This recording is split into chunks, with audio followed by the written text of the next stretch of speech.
तो hello everyone, welcome back to our channel big boss का अखाड़ा। और जैसा कि आप जानते हैं कि हम वीकेंड के वार का दोनों एपिसोड का रिव्यू साथ में करते हैं, क्योंकि मुझे ऐसा लगता है कि एक एपिसोड में कंटेंट होता है और एक एपिसोड में सिर्फ और सिर्फ टास्क और बिना मतलब की चीज़ें, जिसको as a big boss fans मैं तो पसंद नहीं करता हूँ। बट उसमें काफ़ी कुछ होता है और काफ़ी गेस्ट भी आते हैं, तो चलिए उसको साथ में ही रिव्यू करते हैं। तो एपिसोड नंबर है 42 और वीकेंड का बाद जो है इस बार बहुत धमाकेदार होने वाला था। सबको उम्मीद थी कि इस बार वीकेंड के वार में क्या होने जा रहा है। तो वीकेंड का वार जो है वो, चूँकि दोनों दिन का जो शो है वो ऑलरेडी लाइव हो चुका है और सलमान खान इस बार होस्ट का, मतलब ऑब्वियस सी बात है, सलमान खान ही इस बार होस्ट कर रहे हैं। और इस बार जो है वो शुरुआत वापस 3-4 हफ्तों से जिस मुद्दे से हो रही है वही मुद्दा शुरू हुआ है, मृदुल के बारे में। और उसके बाद जो रेफरेंस लिया गया है कि हम 17 साल से कर रहे हैं और फिर भी हम आज तक काम कर रहे हैं, ना ही बैठते हैं स्टेज पे आपसे बात करते हैं और काफ़ी कुछ। लेकिन यहाँ जो है वो मृदुल को बोला गया है कि आप तो ऐसा लग रहा है कि रिटायरमेंट लाइफ जी रहे हो। और उसकी बाद फिर एक जो डाइनिंग टेबल पे मृदुल ने बोल तोड़ा था बिना मतलब का, मतलब वो उठाने जा रहा था आवाज़, पर ऐसा लगा कि बोल टूटने के बाद उसकी आवाज़ और दब गई। तो वही इस बात को ही कहा गया है और पूछा गया है कि क्या आप लेफ़्ट आउट फील कर रहे हो। मुझे ऐसा लग रहा है कि मृदुल जो है वो लेफ़्ट आउट फील कर रहे हैं, या मृदुल का शायद वो नेचर नहीं है कि अपफ्रंट होके लोगों से बात कर देना, या हो सकता है कोई बैगेज होगा जो लोगों ने बोला होगा कि ये मत करना वो मत करना। क्योंकि जो बिग बॉस के फैंस होते हैं, जो जिनका बिग बॉस में आने का सपना होता है, उन लोगों को पता होता है कि हमें जाके क्या करना है नहीं करना है। हो सकता है किसी भी रीजंस की वजह से वो उतने ओपन अप नहीं हो पा रहे हैं, और इस कारण से मृदुल जो है वो काफ़ी इमोशनल भी दिखाई दिए, काफ़ी रोते हुए दिखाई दिए, काफ़ी मतलब इमोशंस के साथ। तो I was also so like कि भाई बस कर दो, छोड़ दो बेचारे को, जितने दिन रहेगा रहेगा फिर चला जाए। मान लो कि वो वेकेशन पे आया है और अपने साथ अपनी ऑडियंस तो लाया है, ठीक है वो वेकेशन भी आया है लेकिन अपने साथ। लेकिन हर शो का अपना एक मोटिव होता है, हर शो का अपना एक पर्पस होता है। और यहाँ बिग बॉस की टीम वालों का भी कहना सही है कि आप आए हो तो कुछ कंटेंट दो, ठीक है आपको पैसे मिल रहे हैं, ठीक है आपको बाकी चीज़ें हो रही है, आप ऑडियंस लेके आ रहे हो, पर ठीक है ऐसे कोई और सब ऑडियंस लाएंगे और घर में छुट्टियां मनाएंगे तो बिग बॉस शो चलेगा क्या? नहीं चलेगा।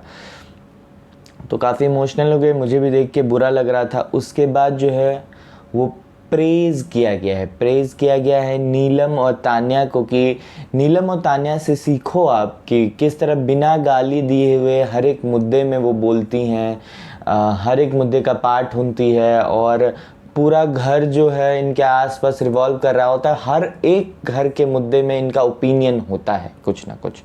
तो उसके बारे में बात किया गया है। उसके बाद बात हुई है अचीवमेंट के बारे में, और नेहल से जो है वो बात किया है अचीवमेंट, कि आपने क्या उखाड़ा अपनी लाइफ में, क्या क्या किया है, चलो बताओ ये वो। और फिर तान्या की बात हुई है कि तान्या का और नेहल का जो मुद्दा हुआ था अचीवमेंट का लेकर, कि प्लेटर में आपको सब कुछ मिला है सजा के, और बोला गया है। तो मुझे मेरे हिसाब से इस जगह पे मेकर्स अपना गेम खेल रहे हैं, क्योंकि जो नेहल ने बोला था वो कोई भी बोल सकता है कि ठीक है भाई जो किया है मैंने अपने दम पे किया है, और तुझे सब प्लेटर में सजा के मिला है, ये बोलने में मतलब बहुत ज़्यादा ऐसा बुरी बात नहीं है, और पेरेंट्स को लेके आ जाना ऐसी बुरी बात तो है नहीं। तो ये सारा मुद्दा जो है, और फिर बोला गया है कि नेहल को कि आप ऑब्सेस्ड हो तान्या के, और अब जब से आए हो सीक्रेट रूम से आप उसी की बात करो। ब्रो, सीक्रेट रूम से आई है इसके लिए बात करी क्योंकि सब कुछ ना कुछ गेम खेल रहे हैं। आगे पीछे ऊपर नीचे। पर तान्या एक ऐसी प्लेयर है जो एकदम मक्खन के जैसा गेम खेल रही है, जैसे कि कितने सीजन्स उन्होंने कर लिए हों, और पूरा टीम बिल्डिंग से लेके इमोशनल ड्रामा से लेके स्टोरी टेलिंग से लेके everything is perfect for Tanya. और ये बात ठीक है, as a big boss fan मुझे ये बात सही लगता है कि it's okay to have such kind of thing, but जो सही है, गेम खेल रही है तो गेम खेल रही है। मैं शायद बाहर से देख के लोगों को बोल सकता हूँ कि वाह Tanya is doing good, but अंदर जो उनके कॉम्पिटिटर है उनका तो यही काम है कि एक दूसरे का गेम रिवील करना, गेम पत्ते खोलना और ब्ला ब्ला ब्ला। और इनफैक्ट तान्या को भी बोला गया है कि आप भी ऑब्सेस्ड हो, तान्या के तान्या भी ऑब्सेस्ड है नेहल के, और काफ़ी वापस उनका रोना धोना चालू होगा, इमोशनल ब्लैकमेल, मेरे पापा ने ये किया, मम्मी ने वो किया, फलाना ढिमकना, वाट अचीवमेंट्स और ये वो फलाना, वही पुराना कैसेट बजा है। और ठीक है, इट्स ओके। और दूसरी जो टॉपिक निकली है, ये तो मतलब मैं मृदुल वाले टॉपिक को तो हटा ही चुका, क्योंकि वो ठीक है। ये पहला टॉपिक था तान्या और नेहल का ऑब्सेशन वाला मुद्दा। दूसरा टॉपिक जो था वो था मुद्दा क्रिएट किया जा रहा है बाहर, और इसमें डेन्यूब वाला एग्जांपल दिया जहां अमाल सो रहे हैं और वहां अभिषेक खा रहे हैं और मुद्दा उन्होंने बनाया। तो हाँ, उन्होंने मुद्दा बनाया और ये सबको पता था कि वो आवेश के जाने की वजह से दुखी है, और शायद उनको लगता है इन लोगों की वजह से आवेश गया है। इस कारण से वो जानबूझ के उंगली कर रहे थे और उनको परेशान करने के लिए ही कर रहे थे। ऐसा नहीं था कि मुद्दा बनाने के लिए कर रहे थे, परेशान करने के लिए कर रहे थे। जब आप होते हो किसी से खफा दुख, तो आप परेशान करते हो सामने वाले को, तो बस वही वो परेशान करने के लिए कर रहे थे। और पता नहीं इस बात का इतना मुद्दा क्यों बनाया गया है कि घर पे बेड पे खाते हो। कहाँ, वो भी बेचारा नहीं खाता यार, वो उंगली करना था इसलिए वो खाया उसने। और बर्तन बजाते हो, और साफ साफ मैं पहली बात बताऊं, इस बार के सीज़न का बिग बॉस को जमाई मिल गया है, और वो जमाई मुझे अभी तक ऐसा लग रहा था कि कुनिका जी हैं, बट जमाई है अमाल मलिक। और अमाल जो है वो इस बार पता नहीं क्यों इनको इतना बूस्ट दिया गया है, पंप अप दिया गया है, पता नहीं क्यों दिया गया है। जो भी दिया गया है गलत दिया गया है, और ये साफ साफ दिख रहा है कि मेकर्स और सलमान का तो मैं नहीं बोलूँगा, बट मेकर्स की तरफ से साफ साफ जो है वो फेवर किया जा रहा है। मैं ये नहीं कह रहा था अमाल हर जगह गलत था, बट इस पूरे हफ्ते के मुद्दे में अमाल कहीं गलत ही नहीं था, ऐसा तो नहीं हो सकता है। तो इस कारण से जो है वो अमाल को तो इतना प्रेज किया गया है कि मैं क्या ही बताऊं। संजय दत्त के साथ उसकी तुलना की गई है और पता नहीं क्या क्या। तो इसके बाद जो है वो केस वाले टास्क, जो थर्ड मुद्दा था वो केस वाला टास्क का मुद्दा था, जहां साफ साफ कुनिका जी जो है वो गलत थी और कुनिका जी ने मुद्दा बनाया। अशनूर और अभिषेक की इसमें कोई गलती नहीं थी, ना ही उन्होंने ब्लेम किया। उसने साफ बोला मैंने नहीं सुना, उसने बोला मैंने नहीं सुना, उसने ब्लेम भी नहीं किया। ये जब मुद्दा हाइप कुनिका जी ने किया और पूरे घर वाले जब इसमें इन्वॉल्व हो गए, तो दे आर लाइक ठीक है भाई, हम डिमांड कर लेते हैं भाई कि हमको फुटेज दिखा दो। तो इस तरह का जो है वो मुद्दा हुआ। तो कुनिका जी तो गलत ही उन्होंने मुद्दा बनाया। हो सकता है कि उन्हें उनकी मिसअंडरस्टैंडिंग हो या जो भी हो, बट उन्होंने माना नहीं कि वो मिसअंडरस्टैंडिंग है। वो कुनिका जी की एक बड़ी खासियत है। और अभिषेक और अशनूर को बहुत टारगेट किया जा रहा है, और ये मैं काफ़ी दिनों से देख रहा हूँ फालतू में। मतलब कोई बड़ा मुद्दा था भी नहीं, अभिषेक अशनूर ने कुछ किया भी नहीं, बेचारे ने अमाल को बोला भी नहीं कि तूने क्यों बोला। वो लोग तो बस वेट ही करते रह गए कि हमको दिखाएंगे बताएंगे। उनको लोग आके कह रहे हैं कि आपके साथ ये गलत हुआ है, तो बस वो लोग वेट करें क्या हुआ है कि नहीं हुआ है। कुनिका जी ने बहुत अच्छे से घुमाने की कोशिश की, पर कुनिका जी ने जो बोला था उसका मतलब ये था कि वो अशनूर के बारे में बोला गया है, सुरसुरी वाली बात। लेकिन वापस टर्न अराउंड हो गया मुद्दा, कुनिका जी ने कर दिया कि नहीं वो तो अभिषेक, जब अभिषेक के बारे में बोला ही गया था तो फुटेज देखने की ज़रूरत क्या थी। इससे भी गलीच गलीच चीज़ें इन्होंने बोली है आपस में। तो पता नहीं क्यों किस बात का मुद्दा बनाया। फिर जब अभिषेक के बारे में बंदे बंदे के बारे में कह सकते हैं तो, और बहुत वल्गर और बहुत ज़्यादा ऐसा वर्ड भी नहीं था जिसका मुद्दा बना। मुद्दा ही क्यों बना फिर, अगर वो अशनूर के बारे में नहीं कहा गया था तो इस बात पे डिस्कशन हुई है। अमाल को फुल विक्टिम दिखाया गया है, एकदम बेचारा, और पता नहीं क्या क्या दिखाया गया है, जितने वो है नहीं। ऐसा नहीं है कि मुझे अमाल पसंद नहीं है, उनकी गेम काफ़ी अच्छी है, बट मैं ये नहीं कह सकता जो मेकर्स की तरफ से बोला जा रहा है वो बिल्कुल सही है, क्योंकि या जो सलमान सर की तरफ से बोला जा रहा है वो, क्योंकि एकदम दूध का धुला है अरमान, ऐसा तो अमाल ऐसा तो है नहीं। और पूरा विक्टिम दिखाया गया है अमाल को। और अमाल के बारे में एक भी ऐसा वर्ड नहीं कहा गया है जिससे ये साबित हो कि अमाल ने भी शायद 1%, 2%, 3% कुछ तो गलती की होगी।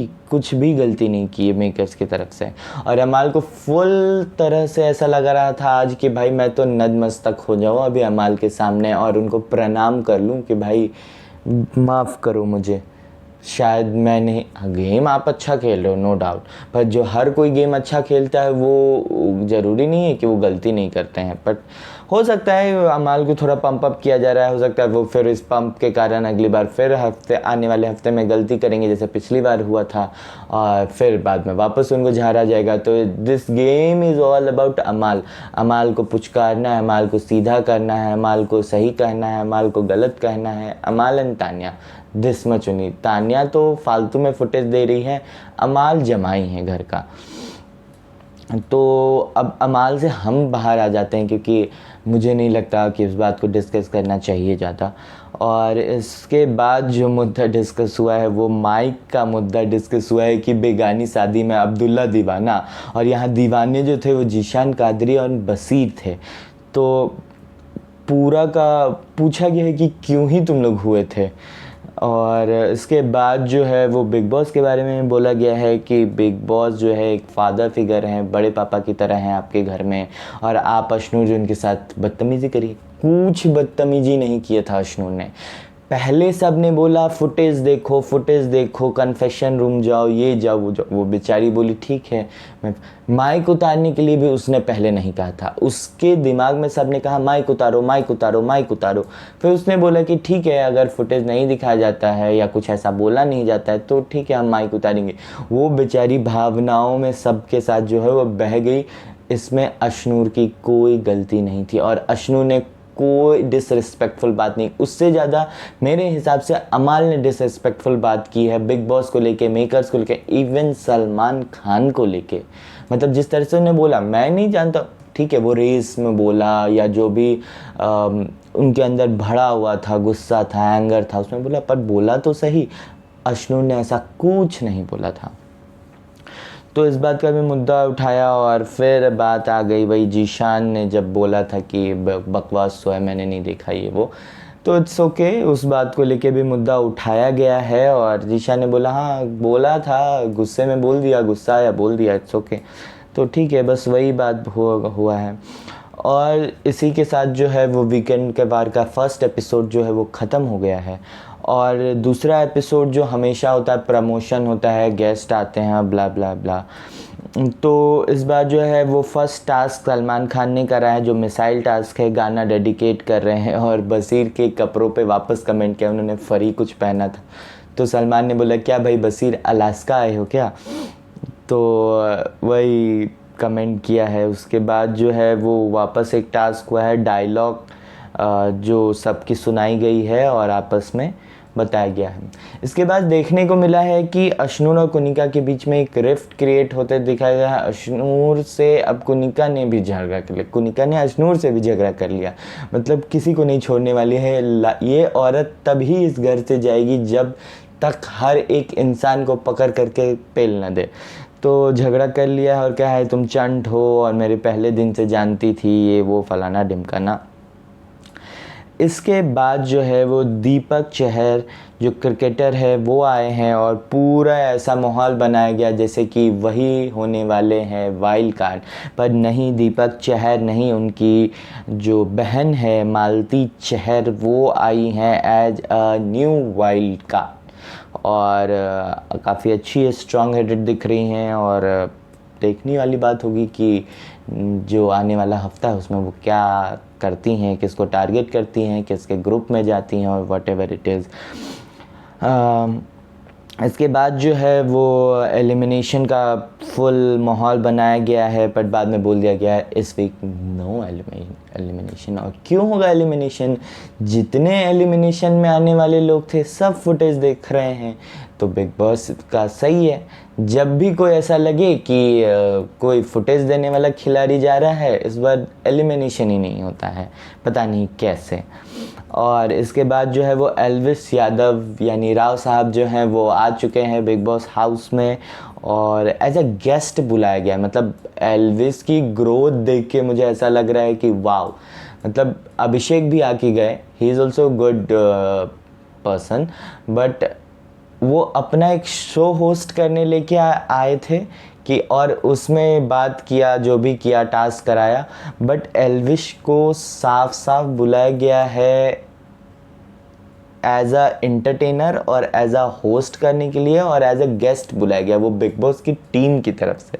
तो डैट वाज सो गुड, बहुत अच्छा लगा देख के, और उन्होंने काफ़ी अच्छा किया है। इसके बाद जो है वो एंट्री होती है, उन्होंने कुछ गेम वगैरह खिलाया, वो एंटीडोट वगैरह का, और इसके बाद जो है वो एंट्री होती है हमारी नई वाइल्ड कार्ड जो हैं उनकी, और काफ़ी लोगों से मिली जुली, पर तान्या का पता नहीं अचानक से कोल्ड बिहेवियर हो गया, जैसे लगे सांप सूंघ या सन्न रह गई हैं बस उनको देख के। और काफ़ी मतलब ऐसा डिप्रेस्ड कोल्ड बिहेवियर और जेलस फील ऐसा लग रहा था कि तान्या कर रही हैं उसको देख के, और ये साफ साफ दिख रहा था, और उनकी शक्ल पे जो ऐसा लग रहा था कि 12 बज गए हैं। तो ये सब रहा पूरा वीकेंड के एपिसोड में। मैं जानबूझ के जो 43 एपिसोड जो सेकेंड वीकेंड के बाद जो संडे वाला होता है, उसमें ज़्यादा कुछ होता नहीं है डिस्कस करने को, छोटी मोटी चीज़ें होती है, उसको बहुत ज़्यादा डिस्कस करने जाए। मेन जो मुद्दा था, मैंने अपना ओपिनियन, मैंने अपना जो बिग बॉस के मेकर्स का गेम है, अच्छा है, मज़ा आ रहा है, एंटरटेनिंग है, बट मेरा काम रिव्यू करना है, तो मैं आपको एज ए रिव्यूअर की तरह बता रहा हूँ। और ये सब हुआ है इस बार के एपिसोड, इस बार के वीकेंड के बारे में।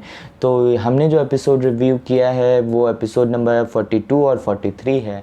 तो होप्स हो कि आपको अच्छा लगा होगा। अगर अच्छा लगा तो लाइक कीजिए, शेयर कीजिए, सब्सक्राइब कीजिए। फिर मिलेंगे कल एक नए रिव्यू के साथ, तब तक के लिए बाय बाय।